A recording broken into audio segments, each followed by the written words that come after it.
بسم اللہ الرحمن الرحیم۔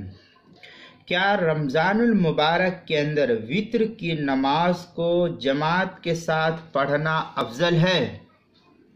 جواب: رمضان المبارک میں تراویح کے ساتھ وتر کی نماز بھی باجماعت ادا کرنا افضل فقہا نے لکھا ہے۔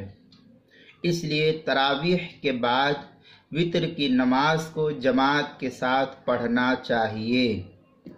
وہ شامیہ کے در مختار کی عبارت ہے، وَفِيهِ أَيْ رمضان يُصَلِّي الْوِتْرَ وَقِيَامُهُ بِهَا، اس کے تحت نقل کیا ہے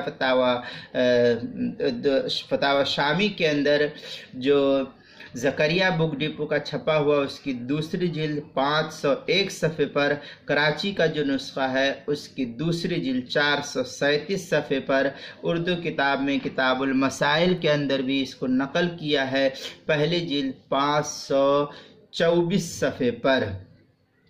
لہذا وتر کی نماز رمضان المبارک میں جماعت سے پڑھنا یہ افضل ہے۔